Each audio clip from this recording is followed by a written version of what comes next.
Two Chaps, Many Cultures, episode 100.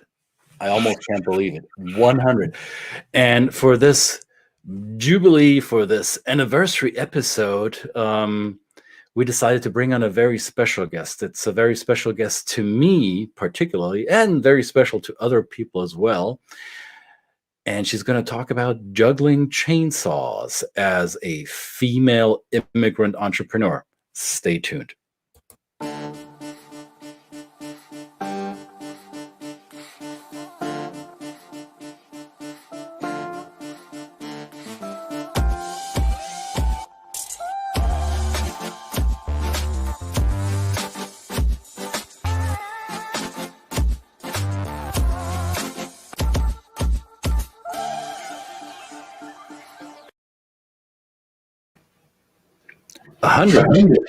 How did we do that, Brett? I don't know. We just turned up. Yay! Hello, audience. Thank you. We haven't said anything yet. Yes, Relax. Okay. Yeah. Simmer down. It's all good. Settle down, people. We know that the live studio audience here at Two Chaps Towers and gas station, I guess. We're opening up the gas station. Yes, 100 episodes. I'm excited. This is fun. I mean, like 100 episodes. That's 20 weeks, every weekday, by the way. Every day for 20 weeks, turning up. Am I doing the math? I should never do it. You just added up like. I think that's right. It's 100. The number 100 is what should impress you folks, right? This is do that. We've been thinking about who could we bring on for episode 100, and then I thought of somebody that's very dear and near to me who should have been on maybe on episode 1 technically. And then people were, nepotism, and you're playing favors, and then she didn't have time, and then she didn't want to, and all sorts of stuff, right? So even our dog is excited about the fact that she's going to be here today. So I want to get the dog in stereo today. This is great.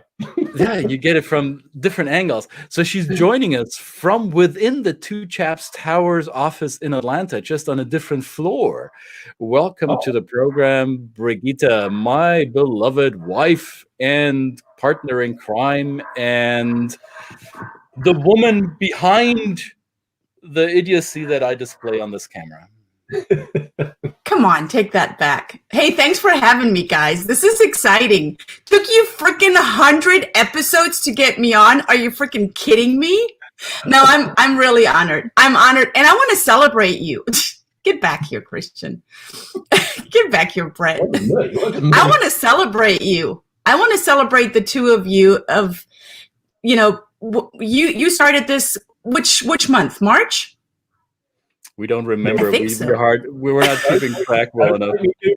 Don't make me do math. Someone's going to lose an eye. Don't make me do math. So I'm going to say you started sometime in March or April, because I recall Christian and you working on it as we went into the pandemic, and you stayed in it, consistent, every day. Yeah. Congratulations. That's huge. Like, that's a huge celebration. And I'm all about celebrations. I'm all about, anchoring in everything that you have done, anchoring in the beauty of the labor and the work and the effort and the success and everything that you have done. Congratulations. Yes, Brett. Awesome. Checks in the mail. So now I wonder who you're going to have on an episode 200. How are you going to up that one? It's a downhill from here, honey, as you know it. So we probably get canceled after this. The syndicate will say this was it. You reached your peak. Now there's a specific reason why I wanted you to talk with us a little bit. Yes, you're my wife, and yes, sure, I'm playing favors, and it's great for you to be a queen. I can see on you. Lift your cup again so people see that. I got this from one of my staff members. I don't know what the message was that she was sending me.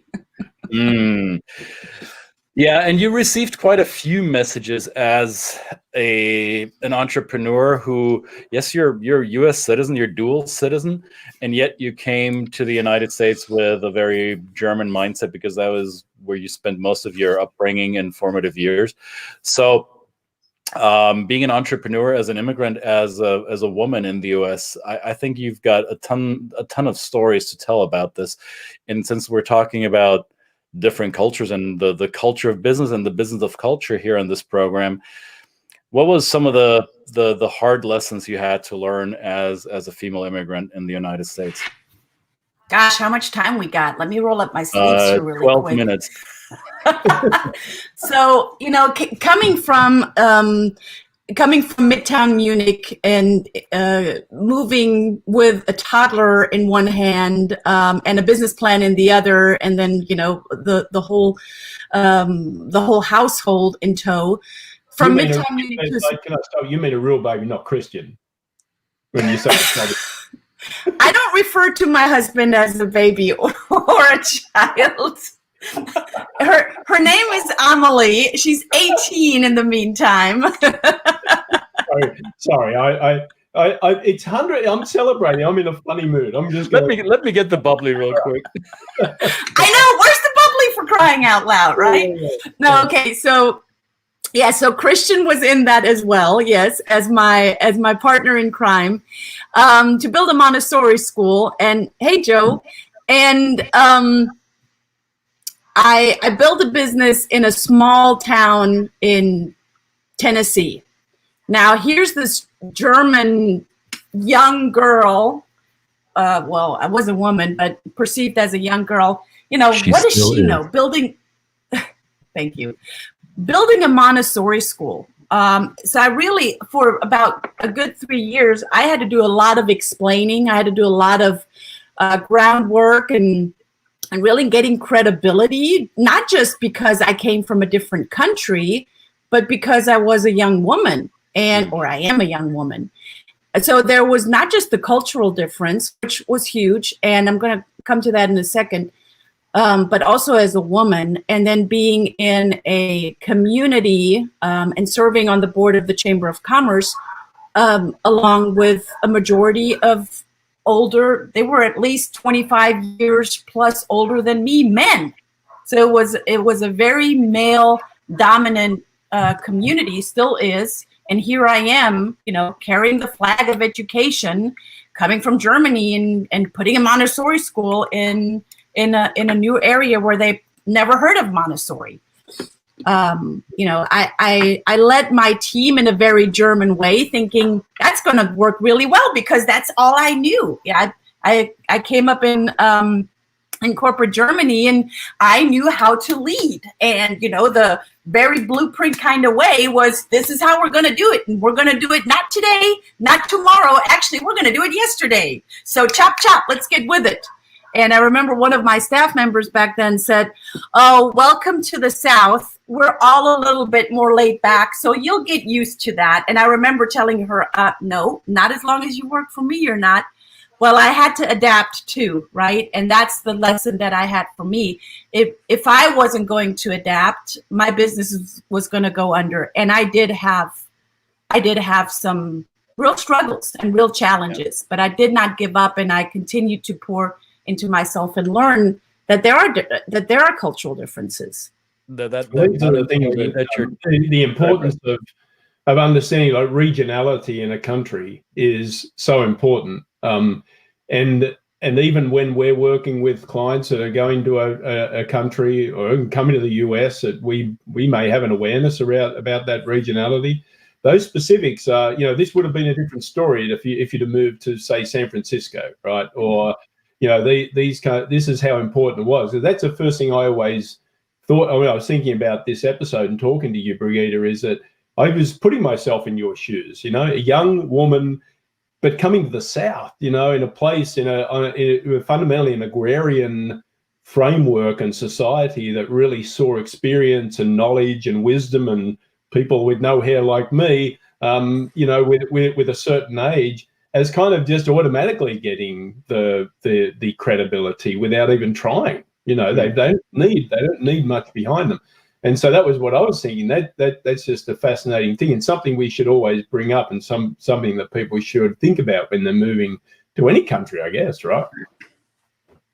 Yeah. That one employee that you mentioned, Brigitta, that told you, "Oh, we're here in the South, and you'll get used to the fact that we're a little bit more laid back down here." After that conversation, how much longer did she work for you? Oh, not much longer. She didn't. I think she made the decision to no longer work for me because I wasn't going to give up, right? And Tennessee is a right to work state, so I had a huge turnover. I had a very, very large turnover in teachers in the beginning, and that was a big problem because with that huge turnover of me not being able to adapt to the culture, thinking, the culture will adapt to me, right? It's my business. You might as well just adapt to me. So I had a huge turnover in teachers, and therefore I had a huge turnover in parents that brought their kids to my school because they're going, well, if she cannot hold teachers, there's something going on and I want no part of it. So it hurt my business until I realized I got to start working on me. I cannot continue to put everything out on my staff and say, this is what you got to do. This is how you got to do it. I got to work on me. And that's when I started, heavily investing in business development and personal development and learning. And I was actually Christian's first client in learning, I got to adapt. I got to adapt to the culture. That was a bitter pill to swallow. That was long before I did what I do now officially.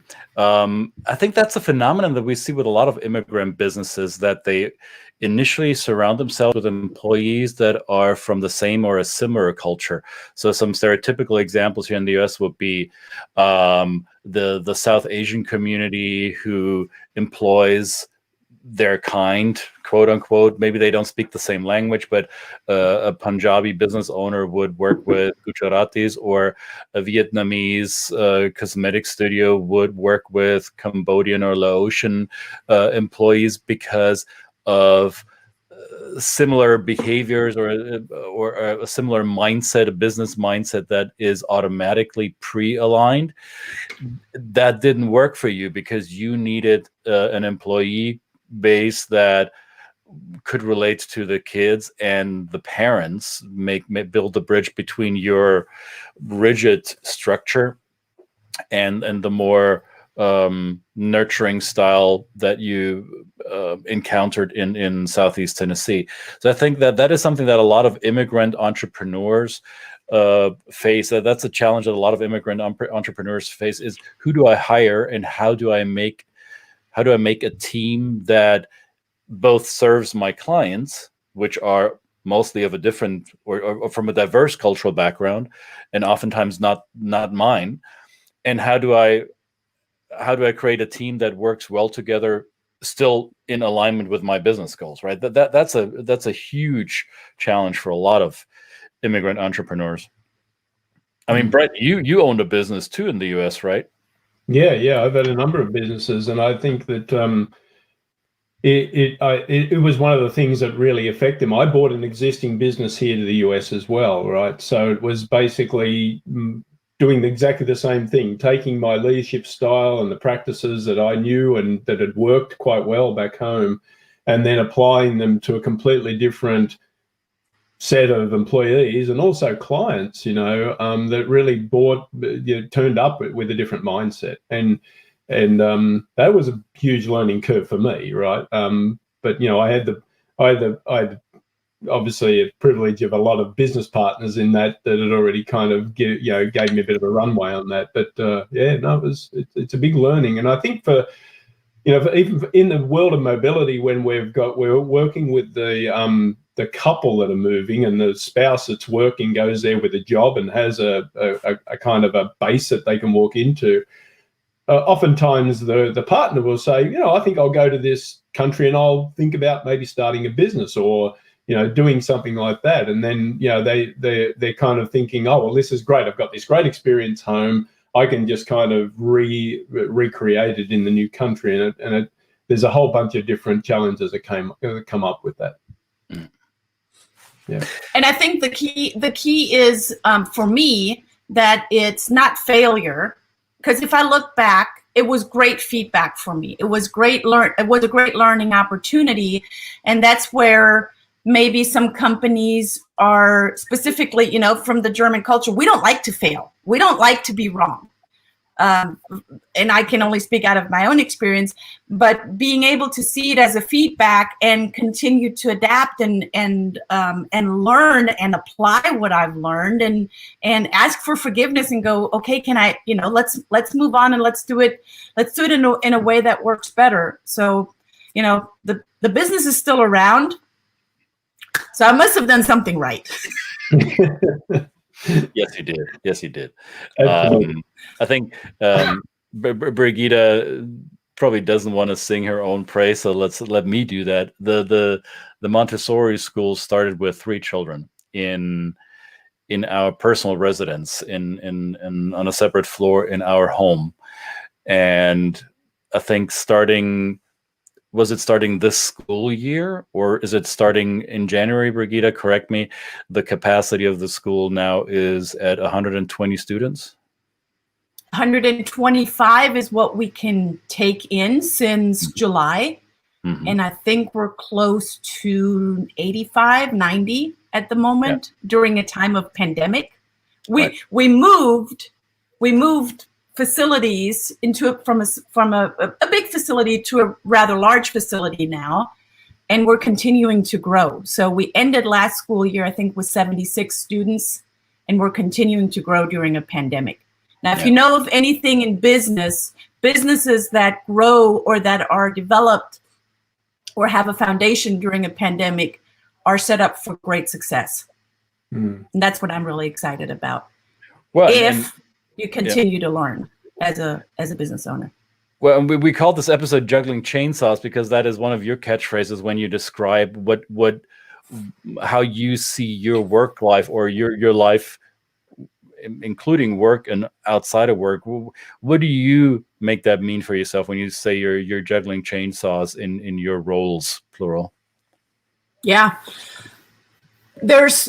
And I think it's not just for me. I see that in a lot of, specifically women. I'm pretty sure men experience that phenomenon too, but I have a lot of women that I work with, and the Montessori school is something that I'm very passionate about, but it's not my day-to-day operations anymore. Andrew Renwick is doing an incredible job in operating and running it, and being the new CEO of the company. And I'm just super thrilled that him and Rachel are running it so beautifully and growing it. But in my coaching practice and in the NLP Center of Atlanta, I work with women that are juggling chainsaws. So they're mothers. A lot of them are mothers of young children. They're business owners. They have a household to run. They have courses to create. One of my clients, on top of everything else, in her real estate business, she's an actress. So there's many chainsaws. There are many things up in the air all at the same time, and it's up to us as a successful businesswoman to not just keep everything up, while you're juggling it, but actually, if it catches your hand, that you're catching it on the right side. Because if you're catching the chainsaw on the wrong side, that's lethal, right? That's you don't want to do that. So the juggling chainsaw is a nice visual that I give on what business women that are, that have a spouse, that have a business, that have kids, that have a household, that are, there to have a home cooked meal for the family members. There are a lot of chainsaws up in the air at any given moment. I've got a question about, because you mentioned before about learning about yourself, right? And this is obviously, we do this in our work when we're doing culture, where getting people to reflect first on what makes them tick, what their values are, and that kind of stuff. So what advice do you have for people? What does that look like? What is that? I mean, how important is that? I just want to really kind of drill down on that, because it is, you know, yes, you are juggling the chainsaws, but that's a lot of external stuff, right? But Right. what is it that people need to? I just watched a video this morning where someone said, you know, I'm not a mother anymore. My kids are grown up. I'm not a wife anymore. I'm divorced. I'm not really interested in dating, that kind of stuff, you know. And then there's lots of great people that say, well, just work on yourself. You know, just do stuff for yourself. And she was saying, what does that look like even? I've never done that. I've never had practice at doing that, you know.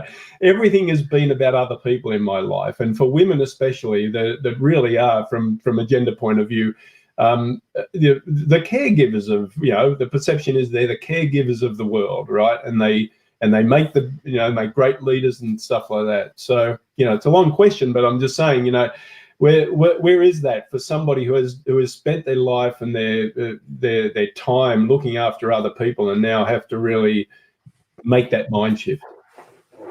Yeah, I think that's a great question. And one part of the chainsaws should be self-care, to not lose sight of yourself, right?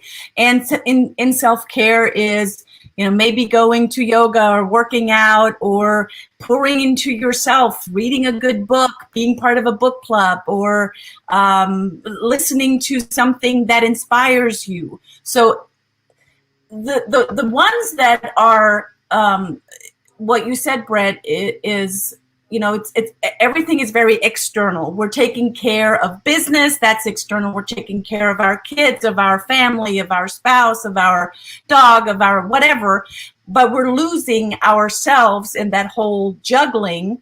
If you imagine two circles, like think of the logo of Target. This is not a plug to Target, but think of the logo of Target. There's an inner red circle and there's an outer circle. When we juggle chainsaws, it's often what we're juggling is the outer circle, which is our circle of concern. So in the circle of concern is everything that we look outward. The inner circle is the circle of influence. That's actually ourselves. No one can influence us as good as we influence ourselves. And that comes from the outside in. But no one else can motivate me but me. I can only motivate myself. So when people ask me, Brigitta, are you a motivational speaker? Hell no, I'm not a motivational speaker, because I cannot motivate you, right? I can only motivate myself. Now I can give you great strategies and steps that will get you into a state of motivation, but I cannot motivate you. So bringing it back in and looking at your inner circle, your circle of influence, what is in my control? What can I do right now? If I take inventory in myself, say the kids are gone, the husband's gone, you know, okay, now let me look at everything else outward. How about you focus inward? Yes, and that's hard to do because it's easy to focus outward. It's easy to look at all the things that might be working or might not be working and for an excuse outward, but looking inward and taking inventory. So what's not working within me? Like I had to do with my business. So I'm getting the same feedback over and over again from the teachers that are leaving my business, that it's just hard to work with Brigitta because she's, you know, ready, fire, aim kind of person, and she wants it done yesterday. Well, yes, that has everything to do with me, had nothing to actually do with them. There was a common denominator of feedback that I was getting, and that was, as I was taking inventory, that was an immediate sign to myself, I got to do something here. I got to focus in my circle of influence rather than in my circle of concern, because the circle of concern I have no control over. Right. So what was something you did? I mean, we both know it, but our audience doesn't. So how did you embark on that journey of, well, self-discovery or so? Yeah, so I first had to take inventory and learn what is not working and write that out. So I wrote out a T-chart of everything that's not working. And then I was looking, okay, so in order to compensate what's not working, I got to work on myself. And I started learning about the bank methodology, learning about that there are people that are not like me. There are people that are actually not as, you know, rigid and structured as I am, or ready, fire, aim. For those of you who heard her say and you don't know what that means, it is the bank methodology is a personality profiling system that Brigitta is really good at. And I became really good at it because I studied it heavily, and then I started teaching it as well. So, you know, looking at that, not everyone is like me, and not everyone processes information like me or values things that I value. That was like, oh my gosh, are you kidding me? Really? Not everyone is like me? That was just a big awakening. I know it sounds silly, but it is. So when I was able to appreciate that there are people that value other things, that there are people that process information in a different way, that was a game changer for me. So that was some internal work that I had to do. And it was way more than just the self-development. It was, you know, putting it into my business and adding it as a business development tool was, I think, one of the best strategies that I have ever put in my business. And then continuing, you know, that journey and learning more about neurolinguistic programming and going even deeper of that there are different models of the world, that everyone has, you know, everyone has their own model of the world, and it's as unique as their fingerprint. Perfect. Can we say, or would both of you agree that one of the success strategies, not only across culture in general, as you work in a business or on your own business, is continuous learning? Yeah. Are you asking me? Both of you. So yeah. I like the phrase. Learn, you die. Yeah, I was going to say that's a phrase that I hear often, and it may sound a little over the top, but if we don't grow, we die. That's the course of nature. A tree or a plant that stops growing will die off, and entropy will take it apart. So as long as we keep up the energy towards growth, then we will move forward. Whether that always makes us better people, that I let others be the judge, but they're as long as we have that drive to improve and to grow, will we thrive in a business. I think any entrepreneur will confirm that. One question before we let you go, I want to touch on the female part of it. I often get this question in cultural trainings from female participants: what is the gender equality or inequality situation in the culture that I will be entering? So, and we do a lot of work between North America and the German-speaking parts of Europe, and people from Canada, women from Canada and the US often ask me, well, what's the glass ceiling or the women's work situation in Germany like? Is it like it is here in North America? And as a man, I have an answer, but I'm not sure if I have the best answer. So you spent many years in corporate Germany as a woman, and you built businesses here in the United States. How do you see the two continents compare on opportunities, equalities, and the general role of females in society? I don't know if I'm the best person to ask that question, because I just do my thing, right? Looking back at corporate Germany, I was working for an Australian boss, and oh yeah, we're not going to go there. But had nothing to do with his nationality. Nothing to do with Brett. Everything to do with some personality deficits. Yes, yeah. Anyway, we're going to leave it at that. I don't know. I do not take on any kind of glass ceiling that someone tries to put on me. And yet, looking back in corporate Germany, I wasn't paid this in the same pay bracket as a male counterpart in a managing position that I was in. I know that my male counterpart made more money than I did back then. So I really, Christian, that's a good question, but I'm really not the right person to ask, because, you know, we came to the United States and we came to a small town in Tennessee where I was a female, and I had to earn my right to be there and to be credible and to be listened to. And it took time. And I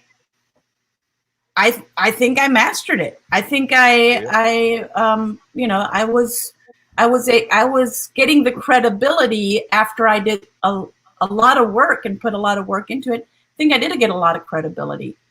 And I was, you know, moving forward from working in corporate Germany and then moving to the United States, building a business. I was one of the fast-track female speakers on large stages globally of the world's largest self-development company, where mostly men are speaking from stage and selling from stage, because apparently women cannot sell from stage. Well, that's a myth. That's a huge myth. Women are just different.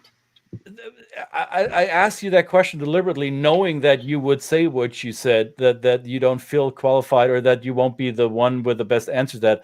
However, I know you long enough. I've known you not long enough to know this, that you're one of the women, and I know several women who are like you in that regard, who say, I don't care what society's labels want to slap on me as whether it's a glass ceiling or a role that I am supposed to be in. I create my own label. So you've always had, this is probably why I was so attracted to you to begin with, because you did not accept a label that others, a label that came from the circle of concern. You only accepted your own label.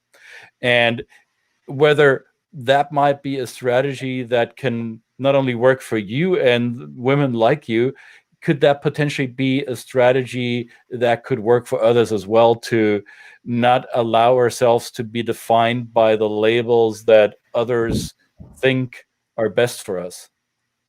Yes. And that's, you know, I carry that torch, you know, with flames and with enthusiasm before my children. I hope that they grow up, and I think they are, excuse me, to not grow up and think they have to fit in some sort of box. And the women that I work with and the men that I work with are allowing themselves to step into the greatest self that they are, and not take on little labels of society. And as society, we've become so good at doing that. Enough with that. Yeah. That takes guts. Yeah. It takes you out of your comfort zone, for sure. And we've talked about that before, you know, and I intentionally wrote the description of this episode as, and I thought about this, I thought how to use that empowering identity, both as a woman, as an entrepreneur, and as an immigrant, right? I didn't want to say like, oh, well, it's all challenge, right? It's like Patricia, our wonderful, you know, one of our wonderful mentors that joins us pretty much every episode and is on this episode and listening. Is it someone like her? You know, these are the people that I look up to. I want my daughters to be modeled by. I don't want her to look at me. You know, I want to care for her. I want to, you know, give her the direction and the inspiration to do what she can do, but I can't do it like another woman does.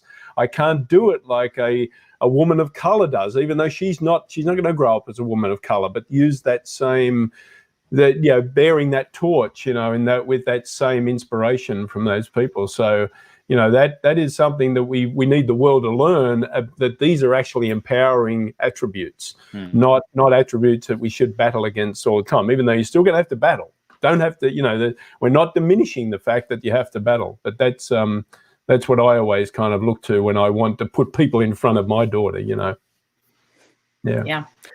I I have one more thought that I think the world should hear, at least on this episode, is you talk about, Brigitte, you talk about working with clients, coaching clients, consulting clients, and you talk about other women. And I think your avatar ideal client you've always described as this entrepreneurially minded woman, often a mother. And yes, you have many of those in your clientele. However, I think, and you tell that story better than I do, but you have one signature client that completely fell out of that, or two of them. Yes, care to explain?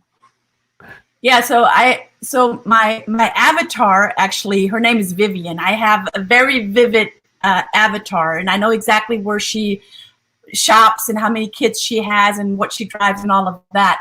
Thank God her name's not Karen. I would have fired my avatar by then. Sorry. No story. No disrespect to people named Karen, the particular Karen. You know, I'm sorry. I know. But two of my legacy clients, and I have many male clients that continue to work with me and choose to work with me, that are straight. But two of my legacy clients, one is a rabbi and another one is an OBGYN. And, you know, I've been working with Rabbi Ilan for, gosh, I want to say 6 years, maybe longer. And he's an incredible man. And he was a guest on our show. And that's right. Yes. I think you tell the story how he approached you, because here's the thing. Oh, yeah. German blonde, you saw the hand gestures, right? This is how I'm going to manage my work, right? And she was approached by the rabbi. So tell that story real quick. 1 minute. So I was in a room where I was speaking, and Rabbi Ilan came to me and he says, I want to work with you. I want to be coached by you. I said, no. You don't understand. He says, what? I said, I'm German. You're a rabbi. That's not going to work. And he says, why is it not going to work? And I said, well, clearly I'm German. You're a rabbi, right? And he says, well, and he flat out asked me, he says, did you kill any Jews? And I'm like, no. And he says, well, then we don't have a problem. So, and I have a great relationship with him. Huge shout out to Rabbi Ilan. Yeah. Awesome. I'm trying to find the episode here on my little file here. What episode was Rabbi Ilan? 80s or so, 70s or 80s. I forget. Yeah, somewhere back then. Oh, was that episode number 57? Oh, almost wow. Like 43 episodes ago. But that was a great chat when we had Rabbi Ilan on. Yeah, so it's fantastic. Yeah, great. Well, thank you for being the chainsaw juggler that you are, and thank you for joining us today, Brigitte. Thanks for having me. That was awesome. Thanks very much. Congratulations. And I just want to say thank you to my collaborator in crime here, Mr. Christian. 100 episodes. I'm very proud. I'm very proud to work with you, sir. You're just an inspiration, and likewise. We hopefully push each other and inspire each other in whatever ways we can to turn up every day. Thank you to the people who have been here for 100 episodes that have watched. And if you're watching this 10 years later, yes, put your questions in. Yes, here is the arrow that's pointing you to where you get involved and be the inspiration for us, all right? So that's right. Make sure you don't forget to say your piece. Absolutely.